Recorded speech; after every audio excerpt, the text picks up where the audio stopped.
ઉડન છું ગુજરાતી ફિલ્મ જે થિયેટરની અંદર રિલીઝ થઈ ચૂકી છે. ફિલ્મનો પ્રોમો તમે બધા જ જોયો છે તો એક સરસ મજાનું ટ્રેલર બનાવવામાં આવ્યું છે.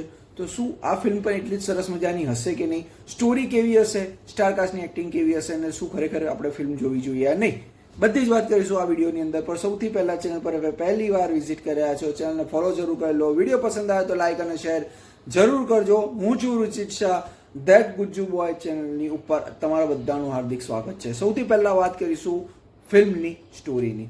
તો ફિલ્મમાં કંઈક એવું બતાવવામાં આવ્યું છે, સ્ટાર્ટિંગ જ એનો સીન ચાલુ થાય છે લગ્ન મેરેજનું એક મંડપ સરસ મજાનું બતાવવામાં આવે છે. પણ એની અંદર કહાનીમાં ટ્વિસ્ટ જે કહીએ ને એવું આવે છે કે જે દુલ્હા અને દુલ્હનનું લગ્ન હોય છે એની જ મમ્મી અને સામેવાળાના ફાધર એટલે કે વેવાઈ ભાગી જાય છે, એવું સ્ટોરી બતાવવામાં આવ્યું છે. તો શું ખરેખર વેવાઈ ભાગી જાય છે?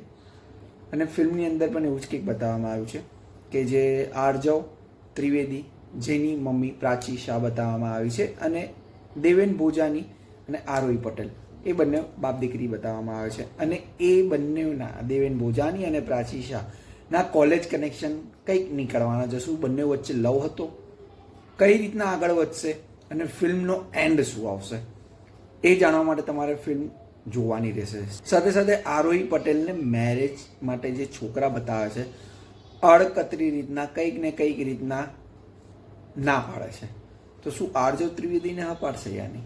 અને આરજવ ત્રિવેદી એક છોકરીના પ્રેમમાં છે તો શું એ આરોહી પટેલને હા પાડશે યા નહીં?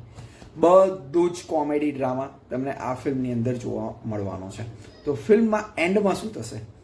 આરજવ ત્રિવેદી અને આરોહી પટેલ લગ્ન કરશે, જ્યારે જે વેવેડ ભાગી ગયા છે એ બે જણા લગ્ન કરશે?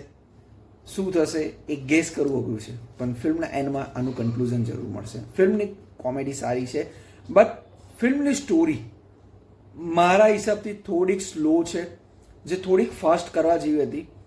ફિલ્મમાં મને એક માઇનસ પોઈન્ટ અહીંયા જ લાગે છે કે ફિલ્મની સ્ટોરી થોડી સ્લો બનાવવામાં આવી છે, જેનાથી થોડાક ટાઈમ પછી ફિલ્મમાં તમે બોર ફીલ કરવા માંડો છો. ફિલ્મનું આમ એવું લાગે ને એક ચામ ઉડી જાય છે જે સ્ટોરી આગળથી ક્રિએટ થઈને ઇન્ટરવલ સુધી બહુ ધૂમધડાક ચાલે છે ફિલ્મ, બટ એના પછી ફિલ્મ થોડીક સ્લો પડી જતી હોય ને એવું લાગે છે બોસ.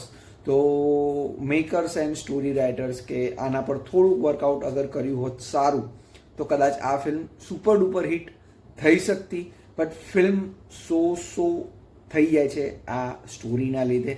બટ વાત કરીએ સ્ટારકાસ્ટના એક્ટિંગની તો સૌથી પહેલાં જોઈ લઈએ એના સ્ટારકાસ્ટ. સ્ટારકાસ્ટમાં છે દેવેન ભોજાની, પ્રાચી શાહ, આરોહી પટેલ, આરજવ ત્રિવેદી, અલીશા પ્રજાપતિ એન્ડ નમન ગોર.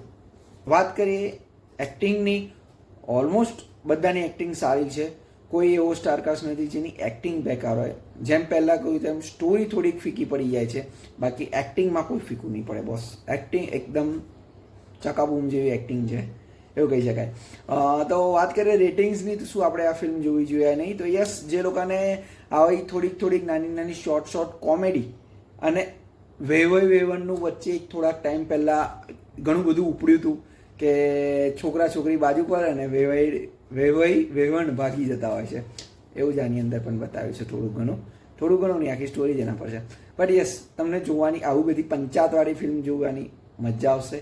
બટ ફિલ્મ થોડી સ્લો છે તો થોડું પેશન્ટ રાખીને બેસજો. ફિલ્મને આપણે આપીશું 3 સ્ટાર આઉટ ઓફ 5. ઉડન છું ગુજરાતી ફિલ્મ થિયેટરની અંદર હજુ પણ ચાલી રહી છે, જઈને જોઈ શકો છો. ધન્યવાદ.